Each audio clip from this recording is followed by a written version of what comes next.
네, 반갑습니다. 코인농부 천프로입니다. 오늘 함께 보실 종목 리플코인입니다. 영상 하단 더보기 클릭하시고 무료 소통방으로 들어오시면 리플에 대한 실시간 자료와 매수가, 매도가, 비중에 대해서 무료로 제공해 드리고 있습니다. 간단히 참여 가능하시겠고요.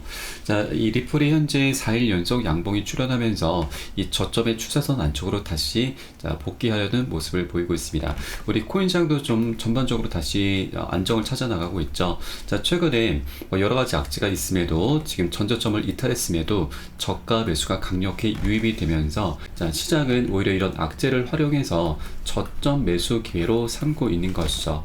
자, 최근 이 비트코인의 저점 매수 물량이 대거 유입이 되고 있습니다. 자, 마운트 옥스와 독일 정부의 매도 우려는 다소 과장된 측면이 있고 현재 시장은 이런 매도 폭탄의 끝자락이 있다는 것을 알고 있는 분위기라고 하는 것이죠.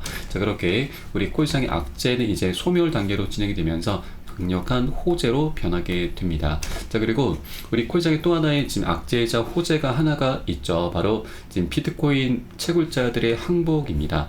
자, 항복이라고 하는 것은 대규모로 물량을 던지는 걸 의미하죠. 자, 그런데 이것을 오히려 고래 세력들은 집중적으로 매수를 하면서 이것 또한 저가 매수 기회로 삼고 있습니다. 자, 이 채굴자들의 항복은 우리 투자자들에게는 호재로 작용될 수밖에 없죠. 그러나 채굴자들에게는 이제 악재인데 이 벌써부터 채굴자들의 수익이 4개월 만에 3분의 1 토막이 났습니다. 자, 반감기 효과가 이제 본격적으로 진행된다라는 의미이죠. 자, 반감기는 말 그대로 생산량이 반으로 줄어들게 되면서 이 채굴자들의 수익을 반 토막을 내버리게 되는 건데 뚜껑을 열어보니까 3분의 1 토막 상황은 더 악화가 됐습니다. 자, 그러다 보니 이 생산 비용도 올릴 수밖에 없고 운영 비용도 함께 증가할 수밖에 없기 때문에 이런 비용적인 부분을 견디지 못하는 버티지 못하는 일부 채굴자 그리고 채굴 기업들 같은 경우는 채굴을 이제 포기할 수밖에 없죠. 자, 부도가 난다라고 하는 겁니다. 자, 그러면 이런 부도를 막기 위해서는 어떻게든 자금을 확보를 해야 되는데 채굴자들이 할 수 있는 수단은 바로 그동안 채굴을 해왔었던 비트코인을 매도를 하는 겁니다. 매도를 해서 어떻게든 자금을 확보해야 되는데 이런 과정에 매도 폭탄이 나타나게 되는 것이죠.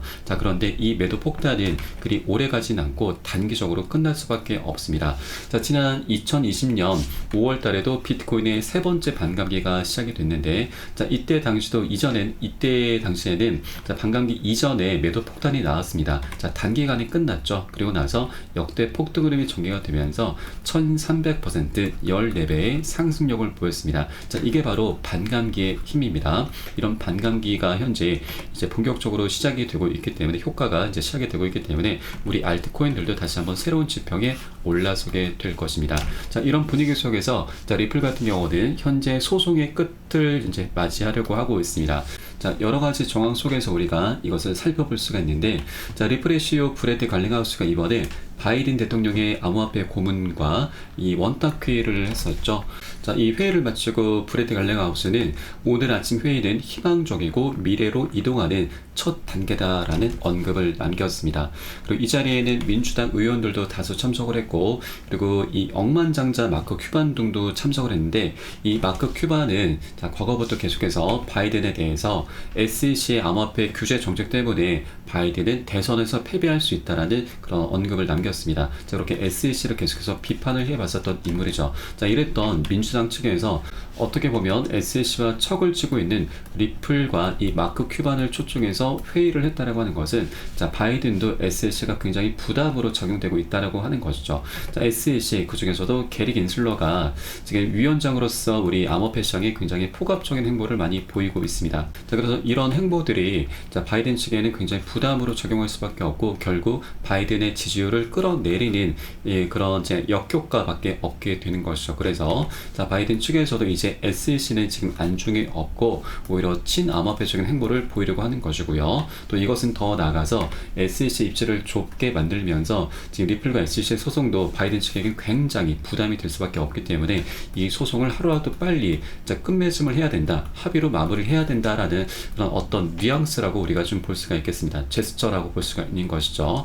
자, 이게 안 그래도 지금 최근에 SEC 같은 경우는 20억 달러를 좀 강경하게 불렀었다가 1억 달러로 엄청 낮췄습니다. 자, 그럼에도 불구하고 리플 측에서는 1억 달러도 지금 성에 차지 않습니다. 왜냐하면 자, 1억 달러는 리플 측에 충분히 부담할 수 있는 금액입니다. 그동안 소송 비용으로 2에서 3억 달러를 좀 지출을 해왔기 때문에 이 정도면 너무나 감사한 금액이죠. 그럼에도 불구하고 이것을 응하지 않는 이유는 자, 리플 측이 응하는 순간 자, SEC 규제권 안에 그대로 머물게 되고 또 법적인 정당성을 확보하지 못하게 되는 거죠. 그리고 또한 미국에서도 사업을 하지 못하게 됩니다. 자, 그러다 보니 리플 측은 현재 계속해서 지금 1,000만 달러를 고수를 하고 있는 거죠. 그렇기 때문에 이 소송이 계속해서 좀 지연이 되고 있는 것인데, 자, 이제 SEC 입증은 갈수록 좁아질 수밖에 없기 때문에 이제 곧 1억 달러가 아니라 이 1,000만 달러 언저리에서 다시 자, 기습적인 합의 카드를 또 한 번 제시를 할 수가 있습니다. 자, 이와 관련해서 리플의 지지 변호사 중 한 명인 프레드 리스폴리는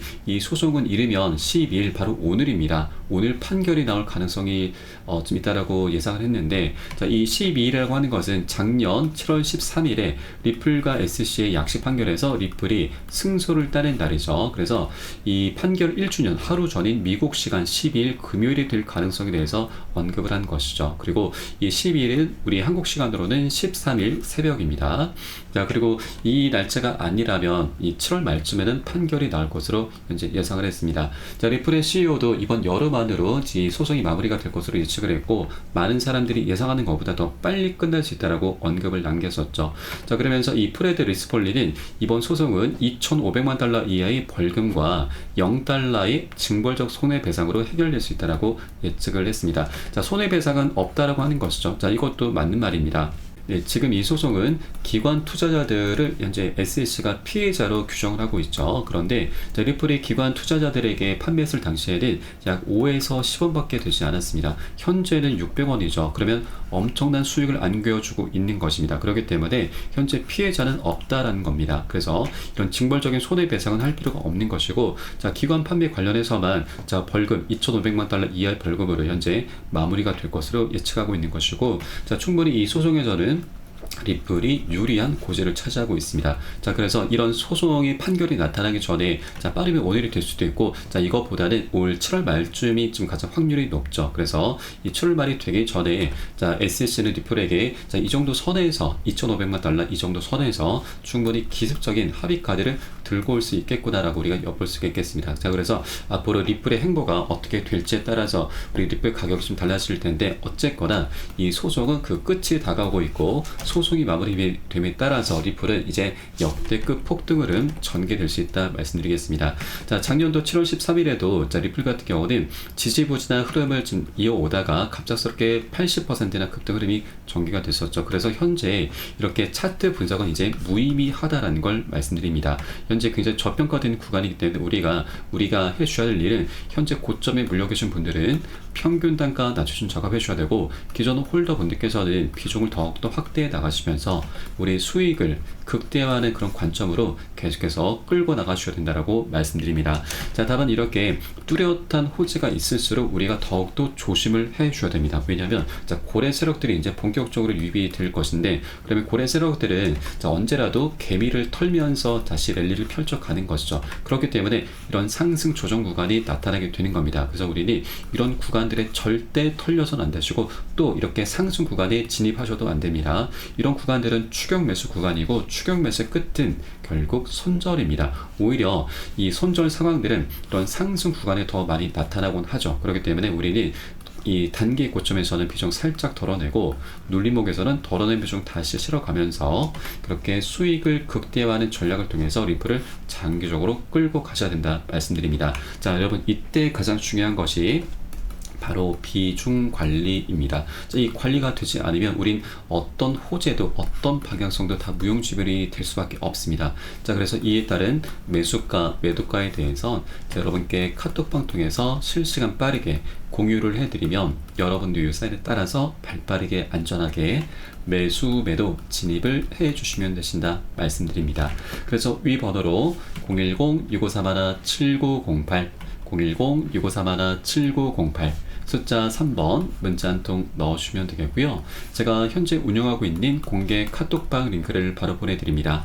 100% 무료로 운영이 되고 있습니다. 안심하고 들어오셔서 기존에 계신 많은 투자자분들께서 어떻게 매수가, 매도가, 비중 관리 받으시면서 수익으로 연결하고 계시는지 지켜만 보셔도 괜찮습니다. 많은 도움 되시고 공부 되실 거다 말씀드리겠고요. 그리고 혹시라도 나는 문자가 좀 어렵다 하시는 분들께서는 영상 하단에 더보기 클릭하시고 무료 소통방 통해서 간단히 참여도 가능하시겠습니다. 자, 그럼 오늘 영상은 여기서 마치도록 하겠고요. 제가 추후에 좀 더 좋은 소식으로 발빠르게 다시 한번 찾아뵙도록 하겠습니다. 지금까지 코인농부 첨프로였습니다. 감사합니다.